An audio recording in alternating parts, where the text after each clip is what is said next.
Welcome back, students. Today in this class, three important contents we are going to discuss. The first one is the Khilafat issue, and second one is the non-cooperation movement. It's a meaning, non-cooperation movement meaning, and then how it is organized in India. And then third important content is on which are the different communities that took part in this movement. These three content we are going to discuss in this slot. So first let us see, students, here the Khilafat issue. Khilafat means Khalifa, the empire of Khalifas of Ottoman Turkey. The empire of Khalifa of Ottoman Turkey. In the First World War, the Khalifas were fought favor of Axis power against to the Allies. And you know the First World War result, Allies got victory and Axis powers were defeated. Now, in the same way, Ottoman Turks were also defeated in this one. The First World War ended in 1914 to 1918 with the defeat of Ottoman Turkey. And the Ottoman Turkey was defeated. In this connection, Allies power, they were victorious and they wanted to take control over this Ottoman Turkey. And there was the rumors. Rumors was that there are two important rumors against to the Ottoman Turkey. That is, the first one is a harsh peace treaty was going to be imposed on the Ottoman Empire.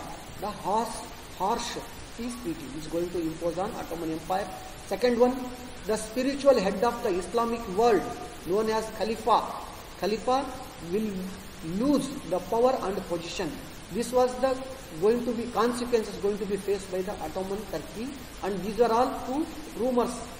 So by knowing these rumors and all, to defend the Khalifas and Ottoman Turkey, there was a worldwide, the movement is called the Khilafat movement.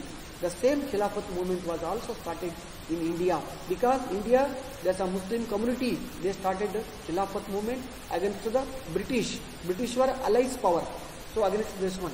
To defend the Khalifa temporal power, the Khilafat committee was organized in India.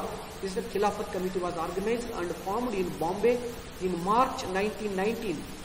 Khilafat committee was organized. And then in this one, next, the young generation of Muslim leader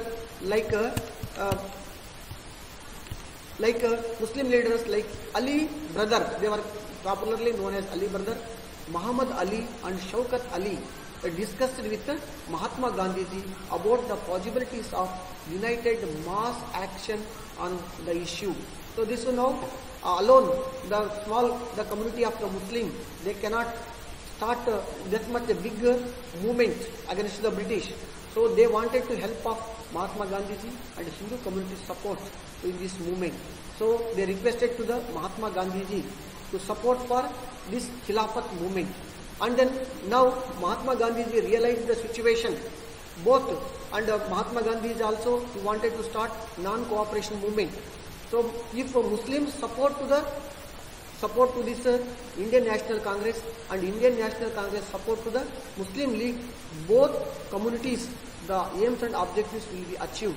In keeping this point in the mind, Mahatma Gandhi saw this is an opportunity to bring Muslim under the umbrella of United National Movement, under the umbrella of United National Movement.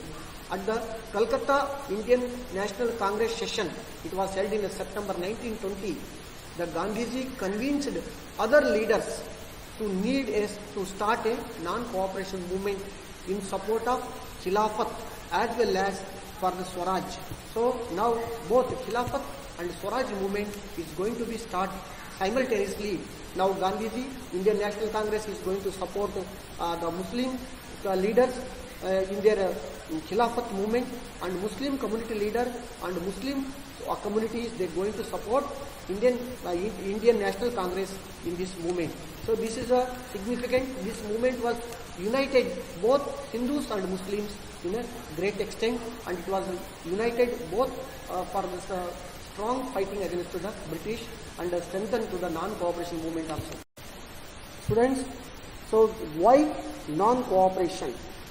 Any great things, any work has to be successfully done means there should be the cooperation. Without cooperation and all, we cannot achieve at all. So this secret understood the Gandhiji very well, and he was realized that so this much strong rule of British, it's possible only it was with the cooperation of Indians only. If Indian doesn't give the cooperation to the British very peacefully with the non-violence and all, we can achieve our national goal, like that Gandhiji was realized. And then, dear students, now Gandhiji thought of doing this non-cooperation, a great nationwide movement with the support of the Muslim community, so who are already got, they are both in the Khilafat movement and all. So here the first thing Mahatma Gandhiji wrote is Hind Swaraj. This is a book, the great book written by the Gandhiji, Hind Swaraj, in the 1909 book written by Gandhiji, in which he declared, in this book he declared, what he says in the book, the British rule was established in India with the cooperation of Indian. There's no doubt at all. If Indian doesn't cooperate, so the British rule, it will be came to end very soon.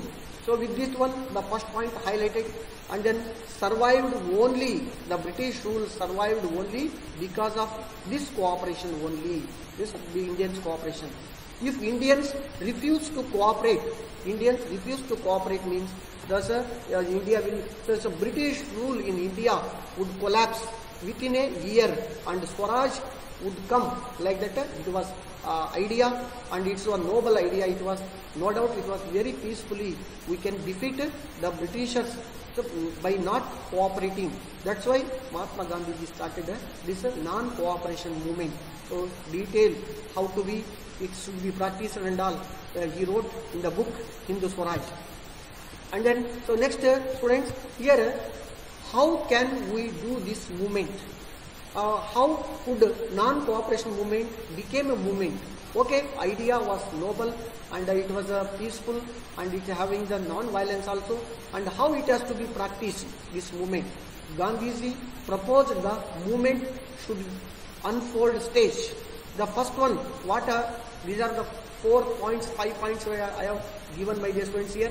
Through this surrendering the titles that the government is awarded, the British government was awarded so many titles. There's a Bahadur title, Sir Award title, and all so many titles were given by the British to the Indians. So all the titles should be returned back to the Britishers. And even by this time, Rabindranath Tagore, he also surrendered his Nobel Peace Award also in this time, my dear students. And boycotting the civil service, second one. So all Indians should boycott civil service, army, and Indians should not join in the army. Indians should not go to the court. And then this was the boycotting. This is called the boycotting the court. And then boycott the legislative council. Indians should boycott the legislative council. Indian teachers and students should not go to the British schools.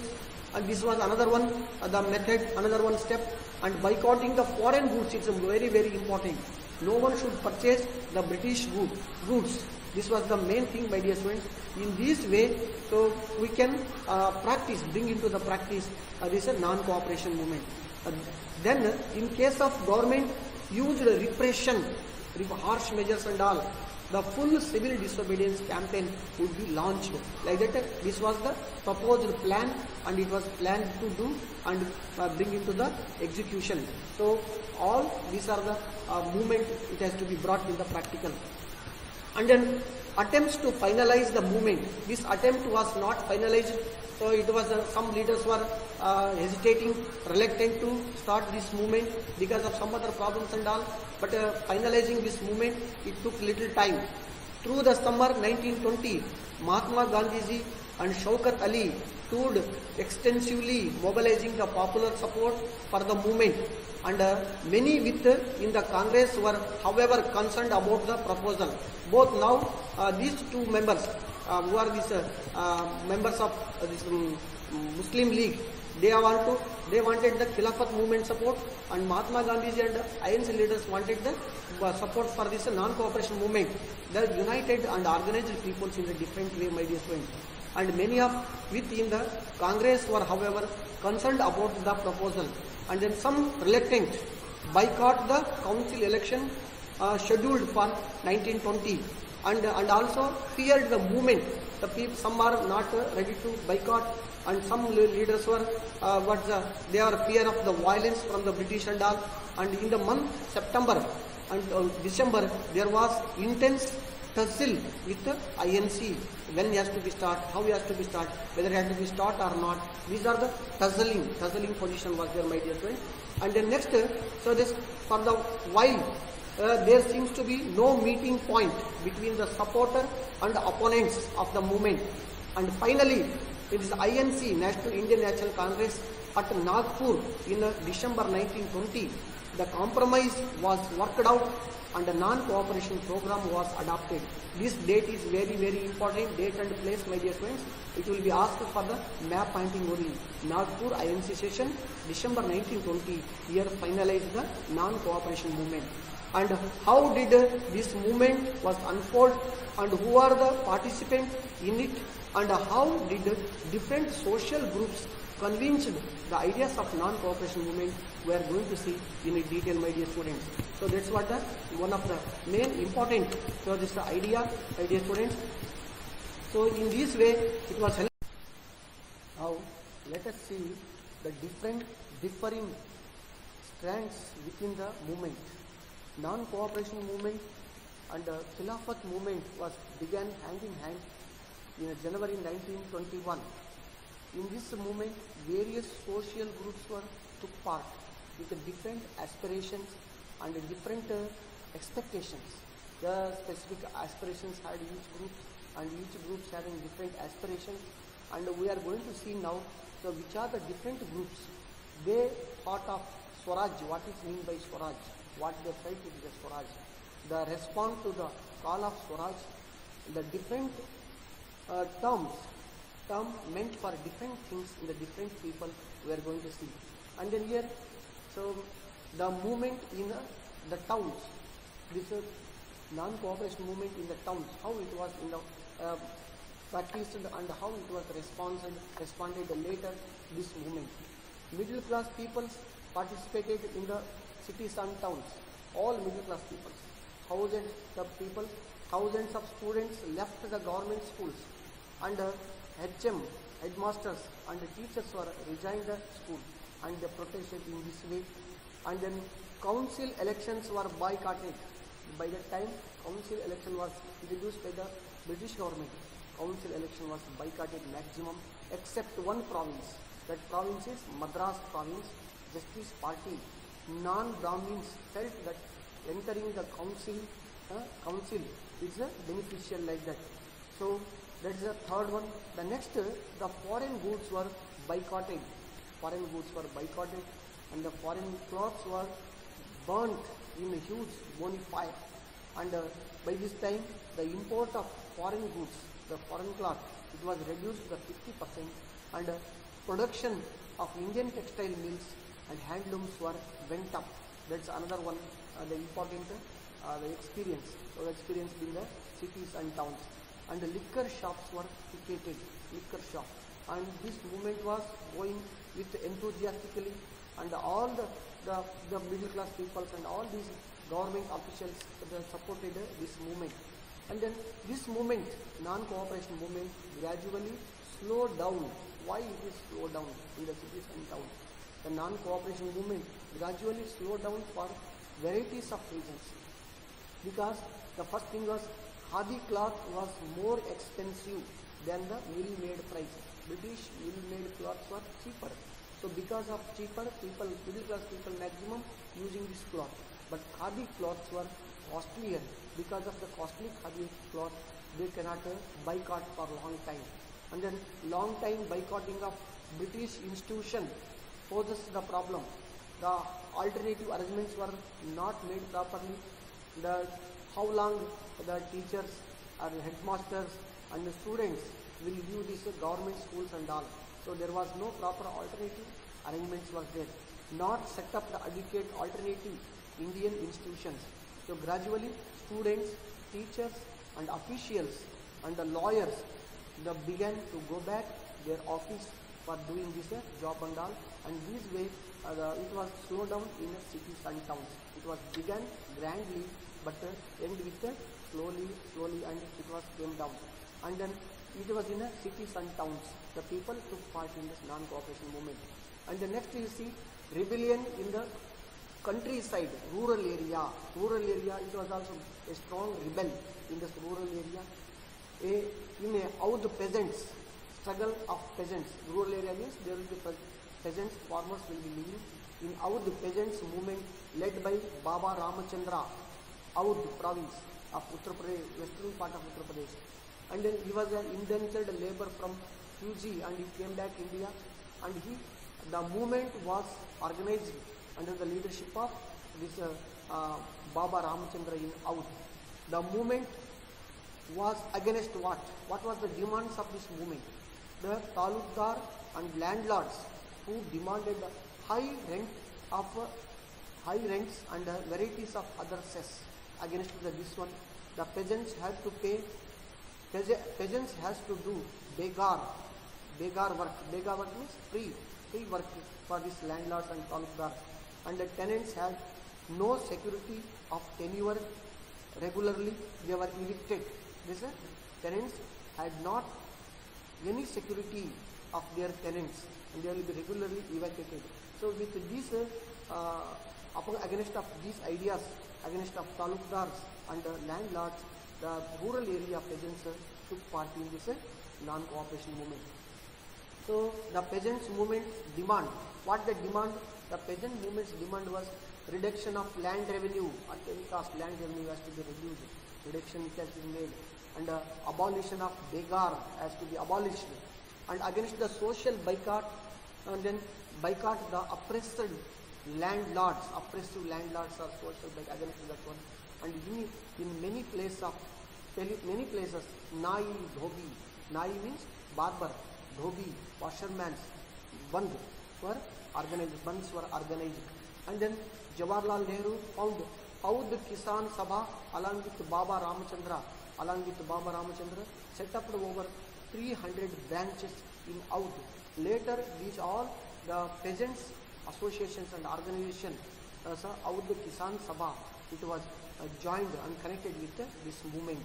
This was the peasants' demand in the rural area.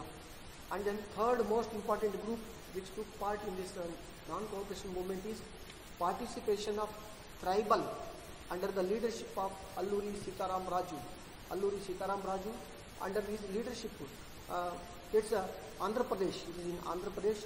The tribal of Gudem Pahadia of Andhra Pradesh were more active under the leadership of Sitaram Raju. And then Raju had some of special power, knowledge of astrological prediction, and heal the people's pain and all. And then he could survive even bullets of shots. And then people believe him, incarnation of God. Baba, this one, Alluri Sitaram Raju, and incarnation of God. And then great follower is Alluri Sitaram Raju was a great follower of Mahatma Gandhiji, and then inspired by this non-cooperation movement, and persuaded people to wear khadi and give up drinking and alcohol, consuming alcohol and all. He was made to eradicate it's a bad practice. It should not be practiced like that. And he made the tribal peoples to wear the khadi. And he was arrested. He asserted India could be liberated only by use of force, not by non-violence. So by force only. And even though he had little different opinion with Gandhiji, but with non-violence it is very difficult. Like that he felt, and by force only it is possible. Like that Sitaram Raju, it was felt. And later Raju was captured by the British and he was executed in 1924. Even the lives today, he lives today as a folk hero in Andhra Pradesh, and he was remembered throughout India. So this is a tribal community. In this way, tribal community also took part in this non-cooperation movement. First, this non-cooperation movement, it was started in the cities and towns, and later it was continued. It was in important area, the rural area peasants. And third, they participated even tribal area peoples also. They took part in this non-cooperation movement. And the fourth important group was, that is a Swaraj in plantations, tea and coffee plantations. So workers in the plantations had their own understanding of Mahatma Gandhi's Swaraj notion.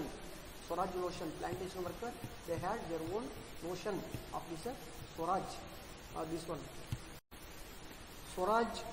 Swaraj in the plantation, tea and coffee plantations, especially in Assam tea plantation. In this area, the laborers also took part in this non-cooperation movement. The workers in plantations had their own understanding of Mahatma Gandhi's Swaraj notion. The plantation workers in Assam, their two important demands were there. The first one is right to move freely whenever they want, wherever they want to go. And then second was retain the link with the village from which they had came. So these two demands were there. And the Inland Immigration Act of 1859 was avoided these rights. They were forbidden from these two important rights. It's given power to the owners of plantation not permitted to leave the garden without permission. So under this act, they thought the plantation, the owners, they are controlling to the laborers, and the plantation worker demands were like this. And when they heard non-cooperation movement, worker defied authorities, rejected authorities, and left the plantations and headed to their home. And then here, the next thing is the expectations and the failures of plantation workers. Gandhiji's Swaraj, they understood that they would be free from the control of plantation owner. They will be getting freedom from the plantation owner's control. And everyone would get land in their own village. That was the expectation. And however, they entered in this non-cooperation movement in the name of Gandhiji and all, and these with the demands and all. And however, they never reached their destination. What happened to them? Thus, stranded in the way. They stranded on the way by the police and brutally beaten up, and stopped the railways and steamers. The railways and steamers were stopped, and then they could not. They escaped from even plantations, but they cannot cross the sea. They cannot board the railways, and they are not able to reach their native place and all. In these ways, dear students, the four important, the communities, the people, the class peoples took part in this non-cooperation movement. And in this non-cooperation movement is one of the important question. The first one I told, the non-cooperation movement participated. First one important group was in the cities and towns. Middle class peoples were joined and they participated, and slowly it was weakened after 1 year and second year itself. And then second one important community which took part was, that is the peasants, rural area, the farmers, they took part with lot of their demands, and with the leadership of Baba Ramchandra in Audh especially. And the third important group was that, my dear friends, third important group was tribal peoples. Tribal peoples, the dominant tribal leader is Andhra Pradesh, Gudem Pahadia, Andhra Pradesh, Alluri Sitaram Raju took part with their tribal peoples against to the British, and supporting to the non-cooperation movement of Mahatma Gandhi. And the third and last one, that was Swaraj in the plantation. The Swaraj in plantation, here also the plantation workers, their notion of Swaraj was different. They with their lot of demands and all, they joined in this one. And together of all these four important communities, they took part in the freedom movement, and they supported to the Mahatma Gandhi. Okay, students, so we'll